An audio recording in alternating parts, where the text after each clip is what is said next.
Assalamualaikum. Yang macam korang tengok, hari ni kes kita ialah paip patah dalam dekat setiawangsa. Jadi macam biasa kita potong tile dulu untuk senang hacking ataupun supaya tile yang sebelah tu dia tak pecah.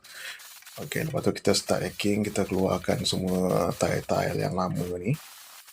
Kita pecahkan, lepas tu kita bagi bersihkan lah baki-baki simen yang lama tu kan. Sebab nanti biar senang nak pasang tile. Lepas tu baru kita start tengok, buka dulu pipe apa dalam tu. Itu penting, kita kena tahu pipe apa tu. Lepas tu barulah kita boleh tahu barang apa yang kita perlukan. Lepas saya buka ni, saya nampak rupanya dia guna pipe biru. Pipe biru ni kita kena hati-hati sikit sebab dia memang selalu retak. Bila kita hack belah kanan, dia letak belah kiri. Kita hack atas, dia letak belah bawah. Macam tu lah biasanya. Jadi lepas tu kita potong. Lepas tu baru kita lap-lap sikit.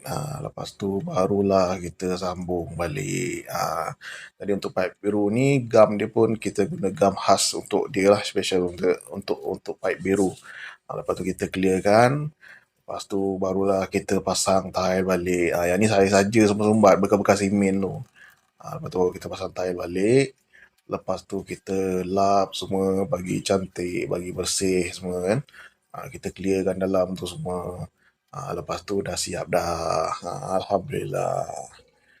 Bagi yang rasa macam tak nak buat sendiri tu, bolehlah call saya, nombor ada dekat bio ya. Terima kasih.